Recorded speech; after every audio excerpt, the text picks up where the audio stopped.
Alright, welcome to the Hincapie Spring Series. I think this is the fourth race. It is the Saturday race at Rock Hill in Rock Hill, South Carolina. Jumped into this course, which is a purpose-built crit course. Pretty cool. They've got some good sweepers. This first one here is a pretty intense wind. And you'll be able to see like the wind direction on this guy. But once we take this like left-hander here, you just get a headwind. You're a little bit blocked at this point, but not too bad. We saw that Hot Tubes guy at the beginning do a little pedal strike, or just wasn't clipped in, but we are off and running. This field was pretty twitchy at the start. I wasn't making it any better.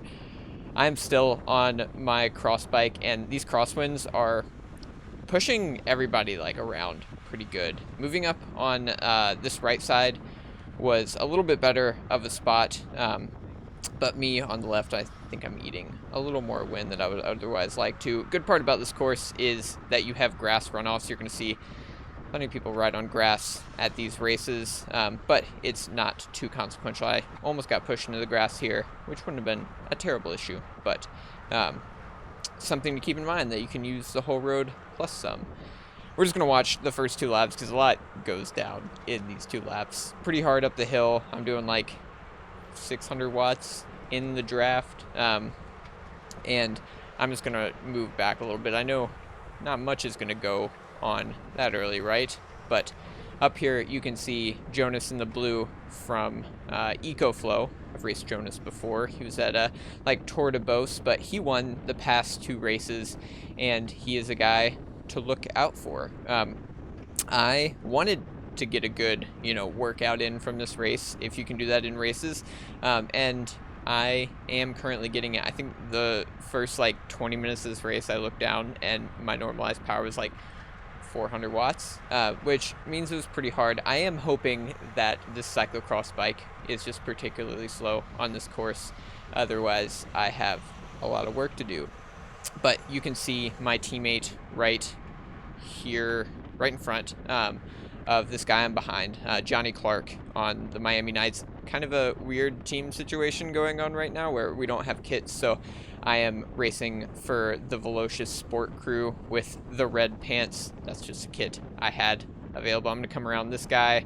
Didn't want to pull anybody with me, so I went harder than I remembered going. Got back onto Johnny's wheel, and then I decided I would take that momentum and try to keep coming around, hoping that this would stay open, and luckily it did. So gonna hop on this guy's wheel if I can, doing a lot of watts and have been for a little bit. So there's this group off the front still, and I'm hoping this guy will keep pedaling. This uphill is actually pretty significant. There was a tailwind on it, so we're going fast, like 25 miles an hour, but it is like a 5-6% uphill, and you can see these guys are still off the front, and we have, I think that's Jonas, already off the front there.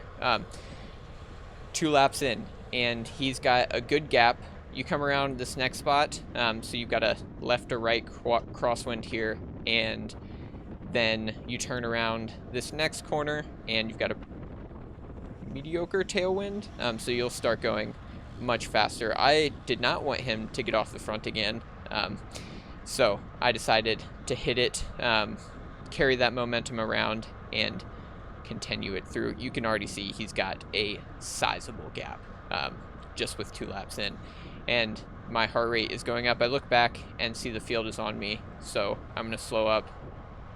Can just let one guy go with like 1 teammate, maybe 3 teammates if you include the Velocious Sport guys, but we had not talked about team tactics at all. We are only like 7 or 8 minutes into this race, and there's another split forming just a little bit later that lap. You can see them off the front there, and they would maintain that. You can see we got a little closer on the hill.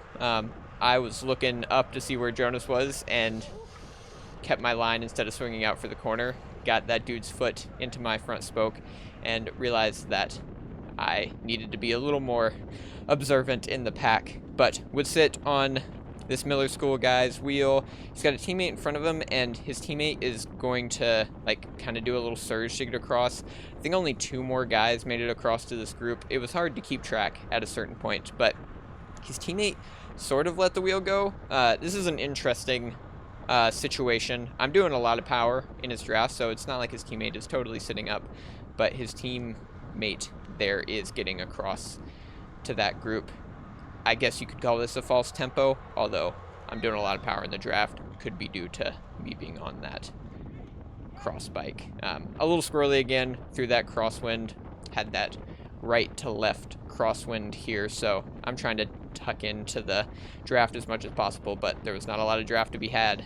Kelly Benefits, I think he was one of the last guys to bridge across to this chase group, because keep in mind Jonas is still off the front, and that is going to be a topic we discuss later.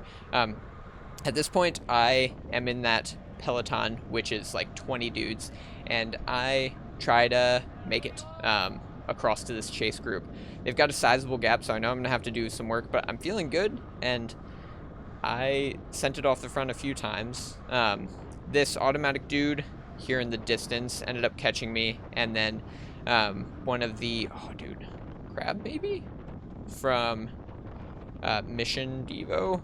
Apologies if I got those details wrong, but he came by and I jumped on his wheel, and then we caught up.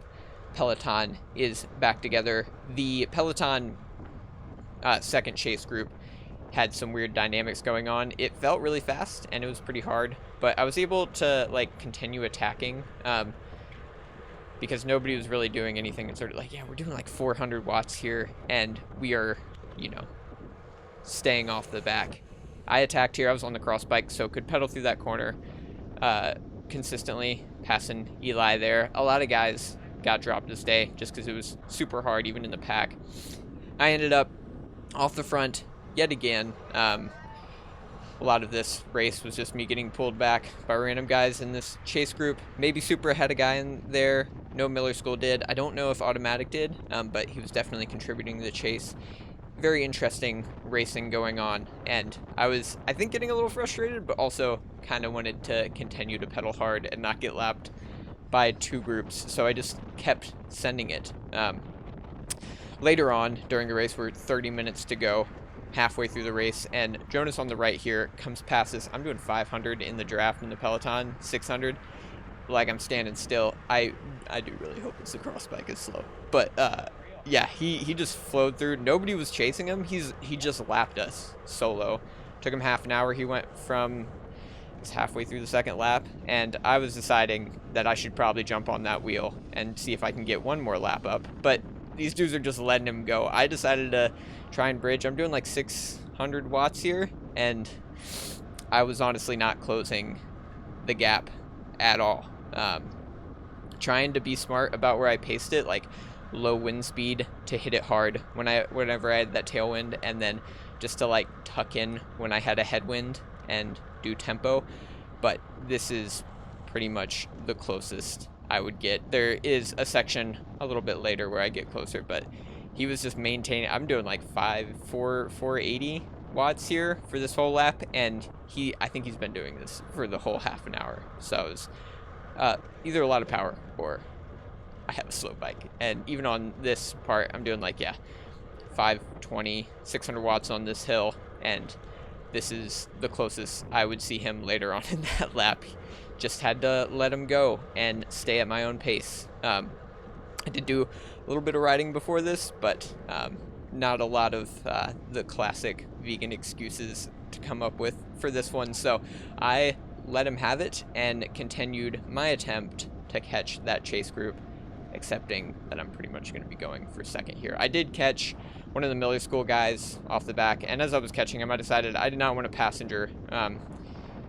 So I got into his draft a little and then hit it pretty hard to come around him, and I think he was pretty smoked from being in that break. If he was in that break, am not sure, was not watching enough. One of those races where I took it as a training race and was not paying quite enough attention. But onward, kept off the front. I was off the front a lot during this race. Like, that was 30 minutes in, and yeah, probably over half of this race I was off the front, I guess you can call it. Solo anyway, chasing somebody, getting chased by someone else.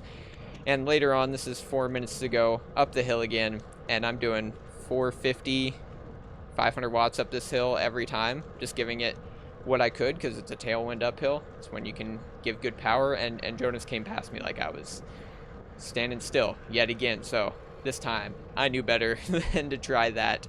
I knew I'm not going to get better than whatever place I was going for. So these last 3 minutes, the last lap and a half lap of this race, I am just going to continue on my pace. I did see an EF guy behind me catching up, so coming through the finish here on the last lap, I decided to kick it up a little notch, not wanting my ego to be hurt by getting lapped by 2 people. So finished out the race. Fun Hincapie Series. Got plenty of training in the sun down in South Carolina. And maybe learned a lesson? I don't know. There was a second day, and I will have that video posted eventually too. There's Jonas. Took the win. And in... Ooh, I actually have... Second place was Gray Barnett, the EF education first guy. And then Zach B ran in third. I'm a coach with Evoke. You can check us out at evoke.bike. Hit us up.